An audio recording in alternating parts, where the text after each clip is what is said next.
everybody has probably seen it by now. FYBJ Main, I reacted to it on my solo stream from last week.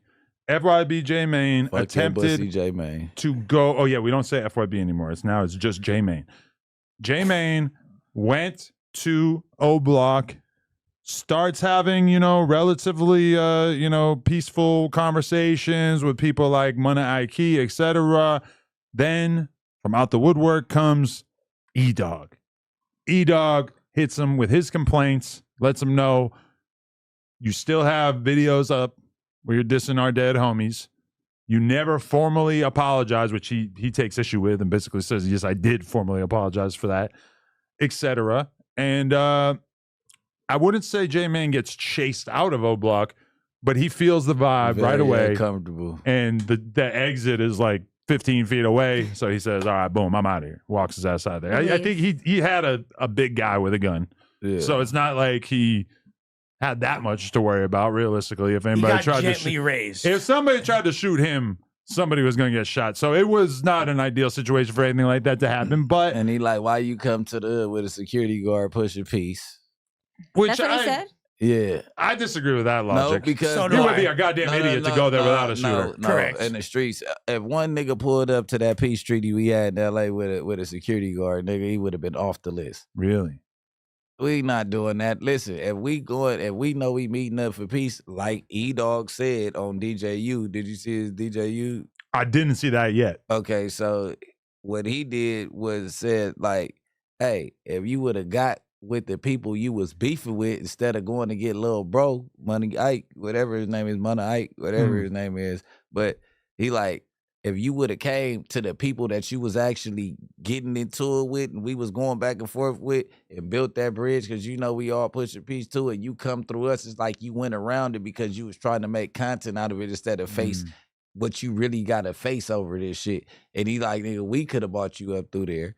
And it ain't even like he's disregarding, but he like, they didn't beef with y'all. They don't beef with 63rd like that. So they gripe ain't really with y'all like that. They don't hate y'all as much as we hate y'all. So you come through with the people you was beefing with, and then nigga, we'll all sit down and figure it out, because you can make it right with some people that you ain't never killed one of their homies that they went to school with. And you still not making it right with that. You get what I'm saying? With the actual folks you can do with that, yeah. Okay, how do you feel it was affected by the fact that J-Man showed up with a cameraman filming it?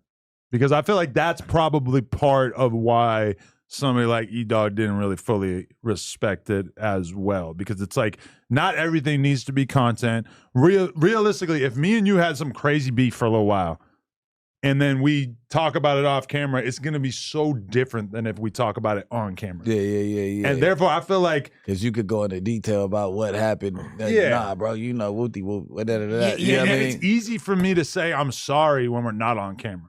On camera, all of a sudden, you got to think about your ego. You got to think about how people are going to perceive it. Whereas, like, when you're off camera, you can kind of be a little bit more open and transparent and shit. Nobody's going to cry on camera. Yeah. Even if it really is that big a deal to you.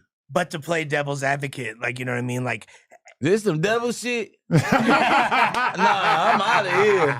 Take that shit back. Good callback. That was amazing. That was amazing. At the end of the day, you know what I mean? Like you over there, he's obviously trying to do something positive. And if the stones were thrown in public, why not make the retraction in public as well? And what do we know J-Main for? We know J-Main for his on-camera persona more than we do his work in the streets. So him going over there with a camera is actually making more of a statement, because he's not going over there as big boss man shot caller from 63rd. But it also he's looks going there as the mouthpiece on a public commercial perspective. Though. Like, is you trying to push peace, or are you just trying to get the attention on the internet? But it's got to be commercialized to a degree. It's got to be. If he went the route that Edogg was talking about, the camera would have even been accepted. You should have came and round tabled with the people that are your age, not your peers, but the ones that's much your age, and then y'all set up the date And then we all push up, we pull up together and all that. We go in with the camera, we know what we doing. I got everything. Yeah. On cam. Yeah. You don't have your first interaction with the people you was beefing with on camera. That was like, I felt like that was to save your ass. You didn't know what was going to happen, so roll them cameras type shit. But I also feel like he disrespected so many Oblockians as well as other people, given that he had diss songs out about their dead loved ones, that it's like, even if he had gotten cool with Edogg beforehand, there's going to be a bunch of other people too. And even though Edogg has a lot of rank around there and there's not many people who are going to try to like override whatever he's doing, it's going to get tricky. But they got diss songs too. So at the end of the day, we meeting up to say none of that shit matters no more. Like, you can't just point the finger at little shit like, hey, what we going to do we can't clean up what happened in the past. That shit happened. It's already spilled blood. If you willing, what's from today forward, what we doing? Right, and it ain't about what happened in the past. It's from today forward. I do get But is everybody going to be on that type of timing, though? That's what we don't know. That's why you go meet up with hire the niggas that mean something over there first and let them go check the scene. You ain't gonna never, it's a peace treaty. It's not a, hey, let's party every day after that. It's a, hey, we meet up, we call a ceasefire, and we go back to our regular program. I'm not finna be nowhere where you could catch me loafing, nigga. We not kicking it every day. And in reality, so much of that beef is perpetuated, and all beefs are perpetuated by fear, right? And you don't know what the type of what type of timing the people pulling up are on, right? Right there. If everybody's supposed to be cool, I get Edogg's point. There's no need for a security guard. If we really squashing shit for real, then we all just there to chop game. And but isn't the security guard to a certain extent just an acknowledgement of the reality that J Mane is basically a celebrity, and any celebrity in modern times is always at risk of becoming a clout pack, you know, like if somebody had spit in his face, somebody threw a drink in his face. So you might he knows exactly what that is. That's viral content for weeks and weeks and weeks. Even him politely leaving was super viral. The fucking Edogg interview on DJU has 400K in a day. But the blog that J Mane made has like 1 million views. Those are crazy numbers when you consider that these are dudes who don't have hit records. They're just dudes from this area who got involved in a little situation. That means that J Mane, unfortunately, ain't the messenger for what's trying to go on right now. What they need is somebody that's off camera, more Tay Savages, and you know what I mean, that's seriously meeting up with the Muslims, doing what. Take all them chains off. Take all the shit that'll make you a Vic. Take your Blick over there. Take you 3-4 homies over there, nigga. It's gonna be 3-4 of they homies, nigga.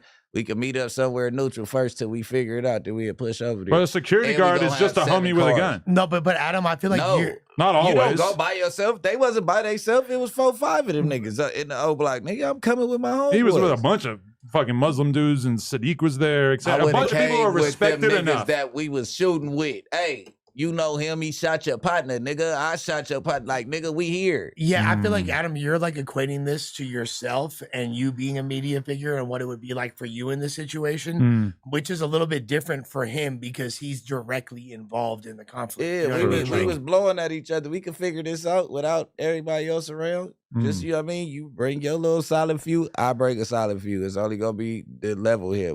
We going to go sit down and talk. Then we going to go holler at who we going to holler at. You go holler at you out. Y'all could come 20 deep. We could come on side 20 deep. Like, it should be that comfortable after that conversation is over because y'all done hashed out everything that y'all needed to hash out. And J Mane's not a celebrity of the caliber that you are, so it's gonna feel a little bit. But in that world, I mean, bro, I seen like a 10-year-old girl crying her eyes out, not crying her eyes out, but freaking out because she saw J Mane at O-Block.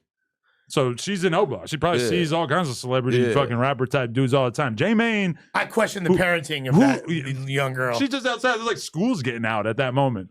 That's actually what made the whole thing kind of weird. Is like, nothing bad, violent, etc. should happen in this environment where you got like busloads of kids getting out right then and there. But Edogg said he wasn't even on that. He like, we could have argued right there, nigga. You didn't have to leave, nigga. You knew you was in the wrong type shit. Like I wasn't even on the pistol play shit. He like, I just was telling you what I disagree with. You had your opportunity to fire back if you wanted to. Yeah, like. I saw a lot of people saying that if J Mane really wanted to show that he was about pushing peace, he would have stood there and had that argument. Took all that. And handled like, that, all right, yeah. cool. And then you respond back and like, no disrespect, but hey, check it out. And that's why it shouldn't have been a camera. Because it's certain shit that Edogg wasn't able to say and J-Man ain't gonna be able to say while that camera rolling of why they really, what they want to squash and what they really have problems But with. you know that Edogg and J-Man had some kind of like awkward encounter like At the about a year barbershop ago. where Yeah, the and J-Man food spot talked or about it something. on DJU before the whole Push and Peace thing kind of fully came together. Yeah. So it was kind of like, and then J-Man was kind of being disrespectful talking about it. Like definitely was not fully on the Push and Peace wave at that time. He was dressed up like a fucking doctor or whatever on that episode. What you know, J-Man went to the car. So what Bricc said earlier, disappeared. What Bricc said earlier, it probably should have been somebody besides him. And he probably, if it's your first encounter, you probably shouldn't go with your camera on and all that. Like if that's the first thing, and I understand why he did. But I feel like some of the people that would be like more logical as spokespersons for whatever his side was are people that really would not be safe in that environment.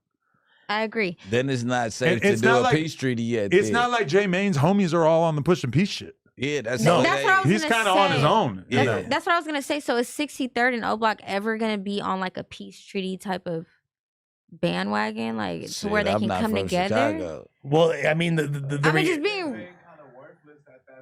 Yeah, if they not on it. On that, exactly. So it's pointless. Cause now look at it this way. Man, you really from BD trying to get back cool with your roots, nigga. You not even from GD. So what the fuck? Like that's when that shit start getting tricky, cause he a BD GD nigga.